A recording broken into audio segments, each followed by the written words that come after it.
I'm Lexi, and I'm in the US. We've done a few of my family recipes from both of my grandmothers before, so I thought it would be fun to do one of James's family recipe. I was very confused when he first told me about this. It's something called camel pie, but I'm going to let him tell you about this one. Camel pie, I wouldn't say it was a traditional British dish. It's, after all, just a steak pot pie with gravy, mushrooms, onions. I used to have it as a kid. It used to be like a special sit-down dinner. My mum, dad, me, my sister, my grandparents. The camel part itself, I never know why it was in the family. It just was. And there was always a fight between me and my dad over who got the hump. More often than not, my dad got the hump. Okay, so let's head into the kitchen and see how this turns out. Okay, the first thing that we have to do for James's family recipe is brown 750 to 1,000 grams of stewing beef, which is about 1.5 to 2 pounds. And I've already done that, so hang on. We are just going to go ahead and put this into the pie dish. Next thing that we need to do is cook down 1 large onion and about 5 medium, these might have been kind of large, mushrooms. I'm going to go cook these over my stove. I'll be back in a minute. Okay, so I've got the mushrooms and onions done, and we're going to go ahead and put these right into the pie pan. Give that a little careful stir. There's one more thing. Lots of steam. Let me put this down. There's one more thing that needs to go in here, and that's gravy. I know in England you would probably make your gravy with gravy granules, but I don't have that here, so I'm going to make gravy the way I know how to make gravy. And that is, I'm going to take a couple of tablespoons of butter and melt them down in that same pan. To that, I'm going to stir in a couple of tablespoons worth of flour until I have a roux. And then I'm going to slowly add in some beef stock, stirring that until I have a nice smooth consistency, and adding more until I've got the consistency that I want. I'm also going to add some salt, some pepper, a bit of oregano, and a bit of thyme to that. And then that's going to go in here. Okay, so I have the finished gravy, and we're just going to pour this in. I hope I made enough. Yeah, that looks pretty good.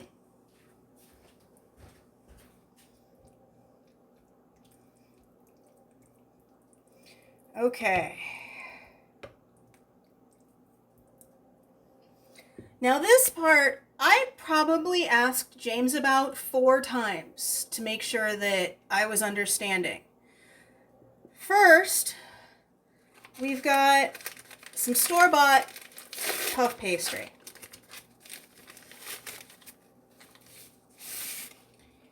And at least where I come from, this comes in 2 sheets. It might still be a little frozen. We're going to just set the first one on top. You could roll that out to make it fit the pan a little better if you needed to.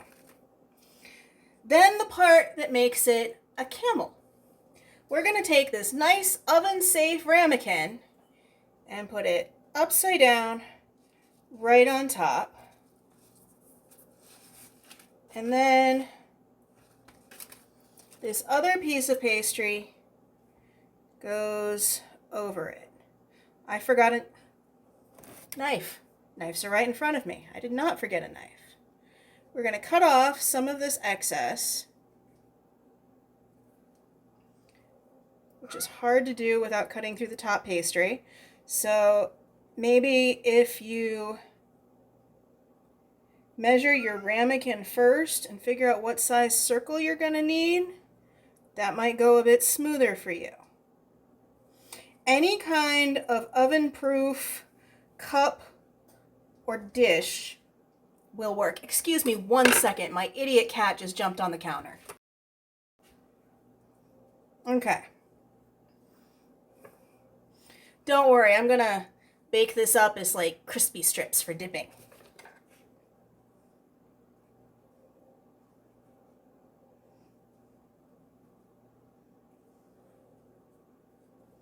Yes, I am quite sure I am not doing this in the most effective way. Pastry. We need to cut some vents and things. And then we need an egg wash. I forgot an egg wash.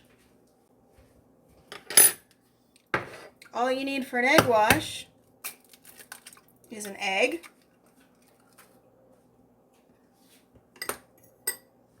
and a little bit of water. Or you could use milk. I had water here.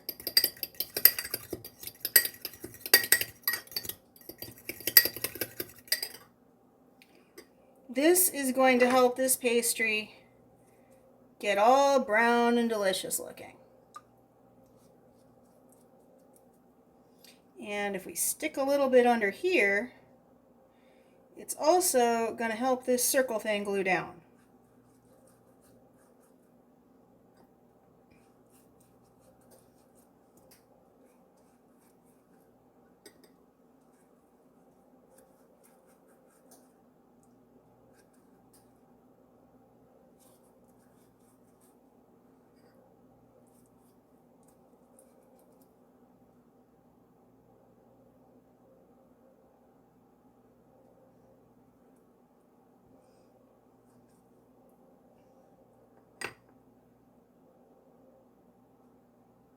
Okay. Well, I'd say that looks about right, but I'm not sure. At any rate, I'm going to put this on a baking sheet so that the gravy doesn't boil over. And you put this in the oven at 425 degrees Fahrenheit, which I believe is 220 Celsius, for about 40 minutes until it's nice and golden brown. Then I'll see you to give it a try. I took some footage of the pie before I brought it out of the oven because it's a little bit of a walk to where I film from the kitchen, and it was quite heavy and very hot. So I opted to only bring a single serving with me. Okay, so that looks good, Lexi. Let's see how that tastes. It smells really good. The pastry is probably a little browner than I would have liked to let it go, but it was actually done a little early, and that's weird for my oven.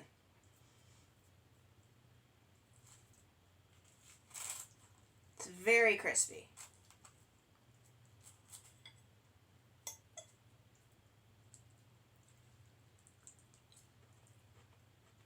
Mmm.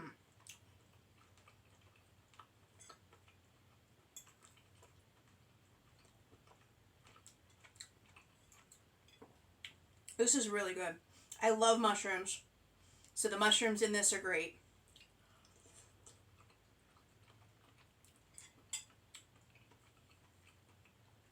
I would probably be tempted to add some other vegetables, just because I know I don't get enough vegetables in my diet, so I try and slip them in wherever I can.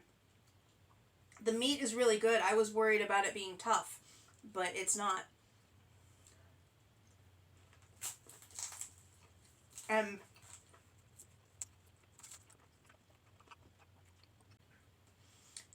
puff pastry is horribly underutilized here. More people should use puff pastry. I'm pretty sure that this is going to make it into the regular rotation of things I make. So thank you, James. And thank you, James's family. I need to put this down or I'm just going to keep eating it. You don't want to watch me eat all day, right? But that is really good. And I think I'm going to give it an 8. I will definitely be making that again. What are some of your favorite family recipes? Let me know in the comments down below. Let's have a conversation. And until I see you next, if you could give the video a thumbs up and hit subscribe if you haven't already, I would really appreciate it. And as always, I'll see you next time. Bye.